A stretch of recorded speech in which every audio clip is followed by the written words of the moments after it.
ఇక ఏలూరు జిల్లా పోలవరం ఎమ్మెల్యే చిర్రి బాలరాజుపై దాడికి ప్రయత్నించాడు ఒక వ్యక్తి. ఎమ్మెల్యేపై సోషల్ మీడియాలో అసత్యమైన ప్రచారాలు చేస్తున్నాడని వంశీకి పోలీసులు కౌన్సిలింగ్ ఇచ్చారు. ఆ కోపంతోనే వంశీ ఎమ్మెల్యే క్యాంప్ కార్యాలయంలో ఎమ్మెల్యేపైకే దాడికి ప్రయత్నించినట్లుగా తెలుస్తోంది. అప్రమత్తమైన సిబ్బంది వంశీని పట్టుకుని పోలీసులకు అప్పజెప్పారు. దాడి ఘటనపై ఎమ్మెల్యే చిర్రి బాలరాజుతో మా ప్రతినిధి సత్య ఫేస్ టు ఫేస్. చిర్రి బాలరాజుపై దాడి ఘటన ఈరోజు రాష్ట్ర వ్యాప్తంగా కూడా సంచలనం సృష్టించింది. అయితే ప్రస్తుతం మనతో ఎమ్మెల్యే చిర్రి బాలరాజు ఉన్నారు. సార్ చెప్పండి, మీపై దాడి ఘటన రాష్ట్ర వ్యాప్తంగా కూడా తీవ్ర సంచలనం రేపింది. అయితే ఆ దాడి చేయడానికి ప్రయత్నించిన వ్యక్తిని గతంలో ఎప్పుడైనా చూసారా? అసలు ఏం చెప్తారు దీని గురించి? అంటే గతంలో అతను వంశీ అనే కుర్రోడు మన దగ్గర 1 year పనిచేసినటువంటి వ్యక్తి.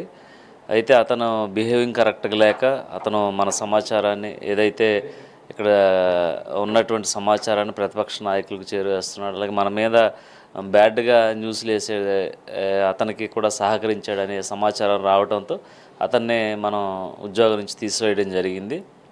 ఎప్పుడైతే అతన్ని ఉద్యోగం నుంచి తీసేశారో అప్పటి నుంచి కూడా ఈ ప్రతిపక్షం వాళ్ళతో కలిసి అలాగే యూట్యూబ్ ఛానల్స్తో కలిసి ఇతను మన మీద లేనిపోయినటువంటి అపోహలు సృష్టించి ఏదైతే ప్రజలు నమ్మించే విధంగా అలాగే ఏజెన్సీ ప్రాంతాల్లో ఎన్నడూ లేనటువంటి అవినీతి మనం చేస్తున్నారు అనేటువంటి ఒక ఏదైతే న్యూస్ని యూట్యూబ్లో సోషల్ మీడియాలో పోస్ట్ చేపిస్తూ ఇతను మమ్మల్ని ఇబ్బంది పెడుతున్నాడని తెలిసి నిన్న సాయంత్రం మా నాయకులు కొంతమంది ఇతని మీద కంప్లైంట్ ఇవ్వడం జరిగింది.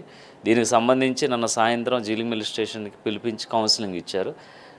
కౌన్సిలింగ్ ఇచ్చి పంపించేసిన తదనంతరం ఈరోజు ఉదయం 9-10 ఆ ప్రాంతానికి అతను నేరుగా ఆఫీస్కి నేను ఉన్నటువంటి ఛాంబర్స్కి వీడియో కూడా మీరు చూసే ఉంటారు. నేరుగా లోపలికి నన్ను కొట్టడానికి ప్రయత్నం చేసే విధంగా అతను రావడంతో మాకు గన్మ్యాన్ అలాగే మా సెక్యూరిటీ వీళ్ళందరూ స్టాఫ్ మా పిఎల్ వీళ్ళందరూ కూడా అడ్డుకొని అతన్ని బయటికి గెంటేసినటువంటి పరిస్థితి.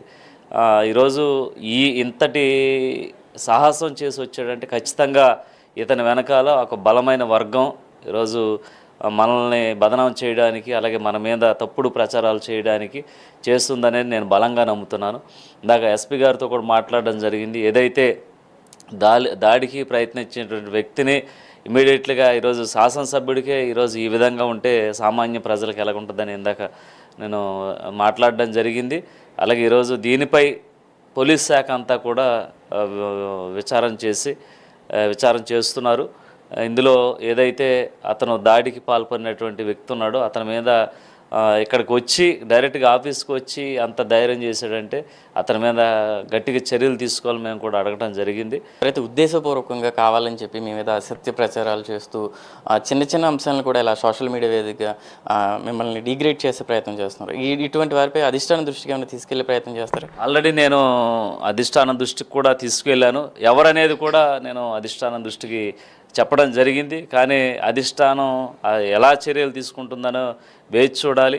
ఒక సామాన్య కుటుంబం నుంచి ఎమ్మెల్యే స్థాయి వరకు ఎదిగిన అటువంటి నేను ఈరోజు ఏదైతే వాళ్ళ మాట వినట్లేదనో లేకపోతే వారు చెప్పింది చేయట్లేదనో లేకపోతే ఏదైతే ఇక్కడ ఉన్నటువంటి పరిస్థితుల్ని మనం చక్కదిద్ది ఎదిగిపోతున్నటువంటి ఒక అక్కాసుతో ఈరోజు ప్రతిపక్షం వారితో కలిసి ఈరోజు ఇలా చేయటం అనేది చాలా దారుణమైనటువంటి పరిస్థితి. దీనిపై ఇలాంటి వారిపై భవిష్యత్తులో ఎలా ఎదుర్కోబోతున్నారు? అంటే ఇలాంటి అసత్య ప్రచారాలు కావచ్చు, చిన్న సున్నితమైన అంశాలను కూడా తీసుకొచ్చి మీ మీద అసత్య ప్రచారాలు చేస్తున్న సోకాల్డ్ ఈ మొత్తంపై మీరు భవిష్యత్తులో ఎలాంటి కార్యాచరణ అంటే ఎలా ఎదుర్కోబోతున్నారు? నేను వీటిపై న్యాయ పోరాటం చేయడానికి సిద్ధంగా ఉన్నానండి. ఎందుకంటే అసెంబ్లీలో కూడా సోషల్ మీడియాలో జరిగే దాని గురించి కూడా నేను ఖండించడం జరిగింది.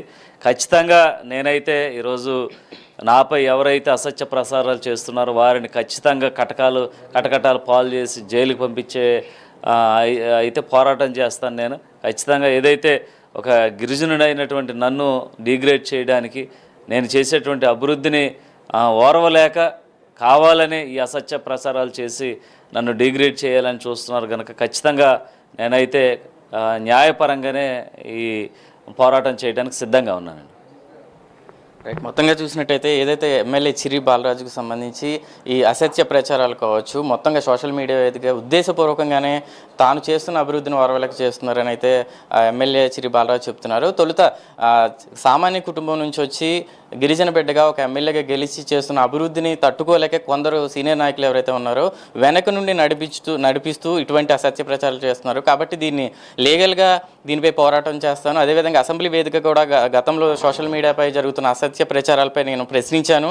ఇటువంటి వారిని ఉపేక్షించేది లేదు, లీగల్గా వీరిపై చర్యలు తీసుకుంటానని అయితే ఎమ్మెల్యే చిర్రి బాలరాజు చెప్తున్న పరిస్థితి కనబడుతుంది. కెమెరా పర్సన్ శేఖర్తో సత్య, ప్రైమ్9 న్యూస్, ఏలూరు జిల్లా నుంచి.